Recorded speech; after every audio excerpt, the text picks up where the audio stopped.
The Secret Garden by Francis Hodgson Burnett. Chapter 6. There was someone crying. There was. The next day the rain poured down in torrents again, and when Mary looked out of her window, the moor was almost hidden by grey mist and cloud. There could be no going out today. What do you do in your cottage when it rains like this? She asked Martha. Try to keep from under each other's feet mostly, Martha answered. There does seem a lot of us then. Mother's a good-tempered woman, but she gets fair-mothered. The biggest one goes out in the cowshed and plays there. Dickon, he doesn't mind the wet. He goes out just the same as if the sun was shining.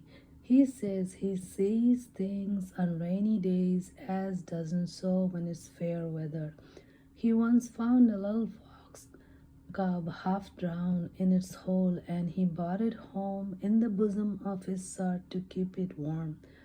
Its mother had been killed nearby, and the hole was swamped out, and the rest of the little was dead.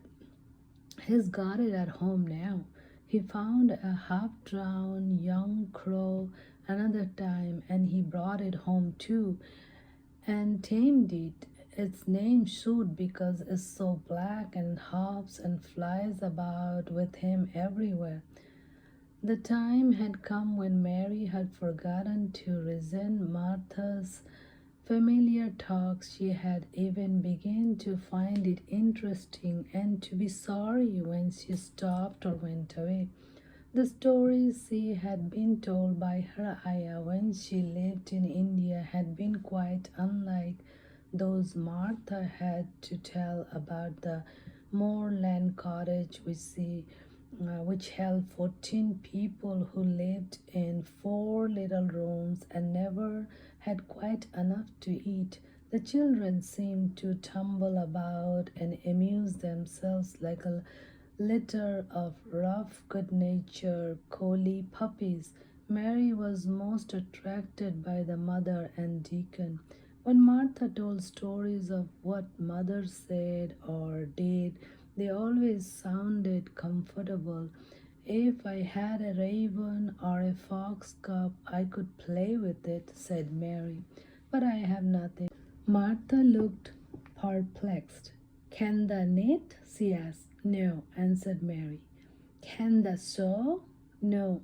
Can the read? Yes. Then why doesn't the read something or learn a bit of spelling? Thou hast old enough to be learning thy book a good bit now. I haven't any books, said Mary. Those I had were left in India. What a pity, said Martha. If Mrs. Medlock would let thee go into the library, there are thousands of books there.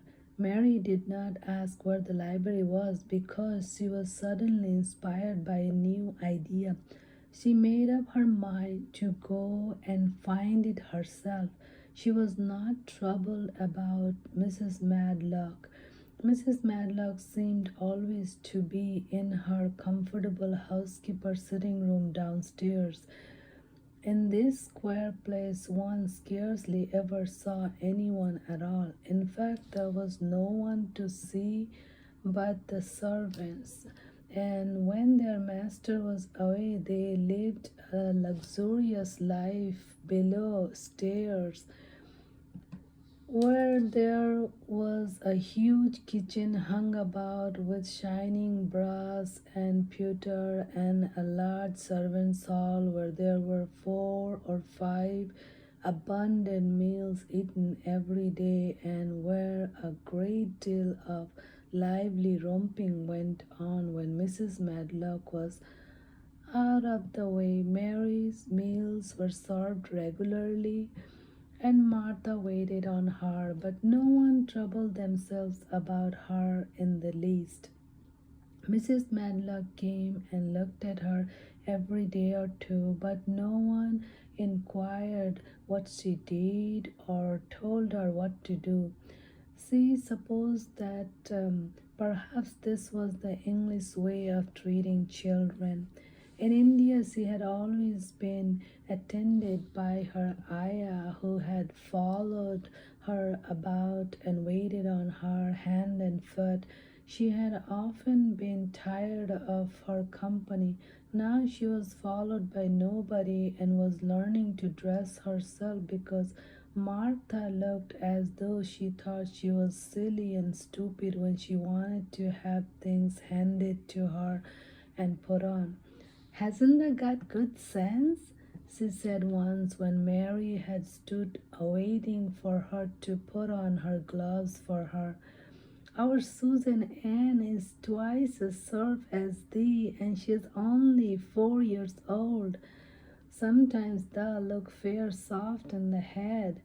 Mary had worn her contrary scowl for an hour after that, but it made her think several entirely new things. She stood at the window for about 10 minutes this morning after Martha had swept up the hearth for the last time and gone downstairs.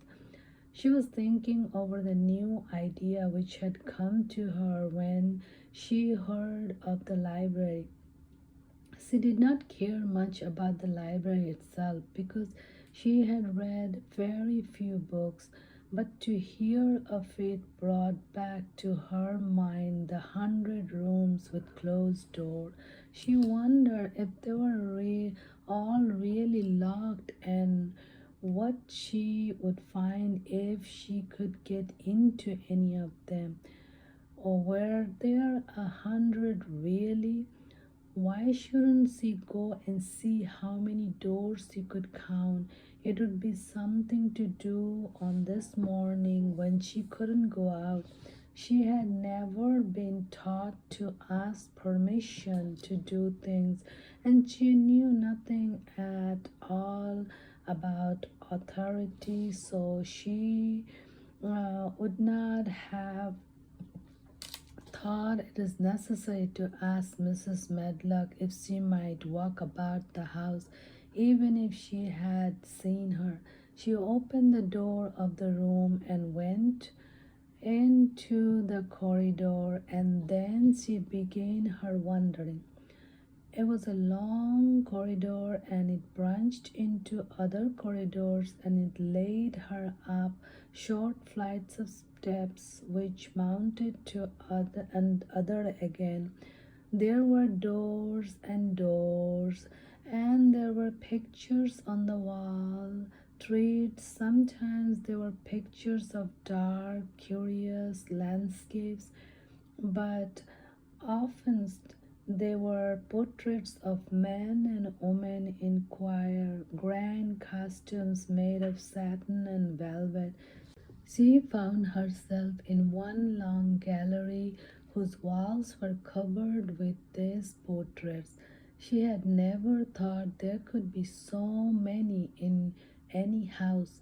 She walked slowly down this place and stared at the faces which also seemed to stare at her. She felt as if they were wondering what a little girl from India was doing in their house.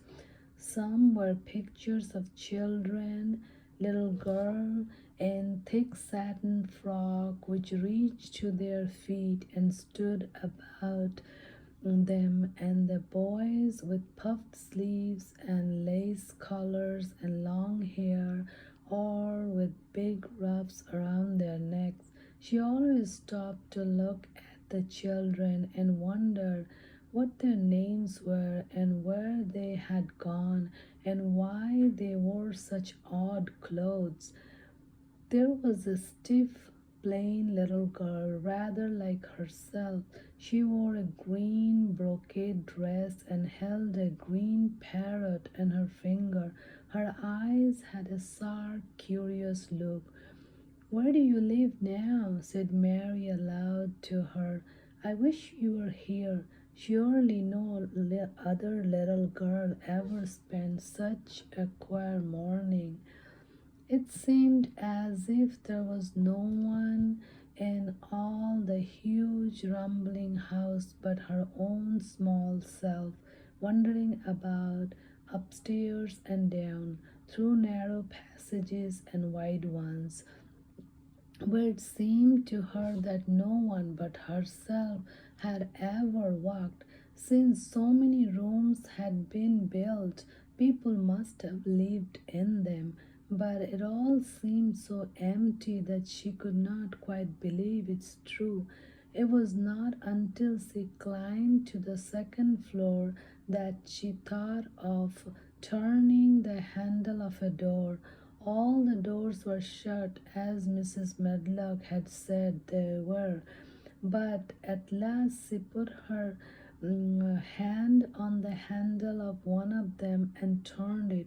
She was almost frightened for a moment when she felt that it turned without difficulty, and when she pushed open the door itself, it slowly and heavily opened. It was a massive door and opened into a big bedroom. There were embroidered hangings on the wall and inlaid furniture such as she had seen in India stood about the room. A broad window with leaded panes looked out upon the moor, and over the mantel was another portrait of the stiff, plain little girl who seemed to stare at her more curiously than ever. "Perhaps she slept here once," Mary said. "She stares at me so that she makes me feel queer." After she opened more doors and more, she saw so many rooms that she became quite tired and began to think that there must be 100, though she had not counted them. In all of them there were old pictures, old tape tries with strange scenes worked on them. There were curious pieces of furniture and curious ornaments in nearly all of them. In one room, which looked like a lady's sitting room, the hangings were all embroidered velvet, and in a cabinet were about 100 little elephants made of ivory. They were of different sizes, and some had their mahouts or palanquins on their back, and some were much bigger than the others, and some were so tiny that they seemed only babies. Mary had seen carved ivory in India, and she knew all about elephants. She opened the door of the cabinet and stood on a footstool and played with these for a quite long time. When she got tired, she set the elephants in order and shut the door of the cabinet. In all her wandering through the long corridors and the empty rooms, she had seen nothing alive, but this room she saw something. Just after she had closed the cabinet door, she heard a tiny rustling sound.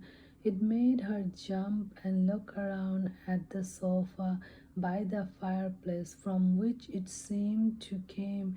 In the corner of the sofa there was a cushion, and in the velvet which covered there was a hole, and out of the hole peeped a tiny head with a pair of frightened eyes in it. Mary kept softly across the room to look. The brightest eyes belonged to a little gray mouse, and the mouse had eaten a hole into the cushion and made a comfortable nest there.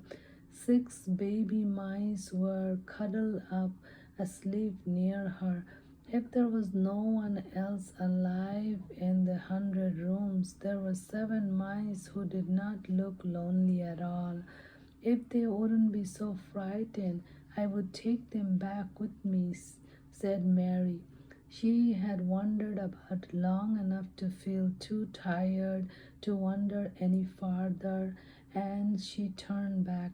2 or 3 times she lost her way by turning down the wrong corridor and was obliged to ramble uptown until she found the right one. But at last she reached her own floor again, though she was some distance from her own room and did not know exactly where she was. I believe I have taken a wrong turning again, she said, standing still at what seemed the end of a short passage with tapestry on the wall. I don't know which way to go, how still everything is. It was while she was standing there, and just after she had said this, that the stillness was broken by a sound. It was another cry, but not quite like the one she had heard last night. It was only a short one, a fretful, childish whine, muffled by passing through walls. "It's nearer than it was," said Mary, the heart beating rather faster, startled, "and it is crying." She put her hand accidentally upon the tapestry near her and then sprang back, feeling quiet. The tapestry was the covering of a door which fell open and showed her that there was another part of the corridor behind it, and Mrs. Medlock was coming up it with her bunch of keys in her hand and a very cross look on her face. "What are you doing here?" she said, and she took Mary by the arm and pulled her away. "What did I tell you? I turned around the wrong corner," explained Mary. "I didn't know which way to go, and I heard someone crying." She quite hated Mrs. Medlock at that moment, but she hated her more the next. "You didn't hear anything of the sort," said the housekeeper. "You come along back to your own nursery, or I will box your ears." And she took her by the arm and half pushed and half pulled her up one passage and down another until she pushed her in at the door of her own room. "Now," she said, "you stay where you're told to stay, or you'll find yourself locked up. The master had better get you a governess, same as he said he would.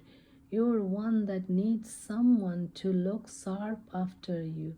I have got enough to do." She went out of the room and slammed the door after her, and Mary went and sat on the hearthrug, pale with rage.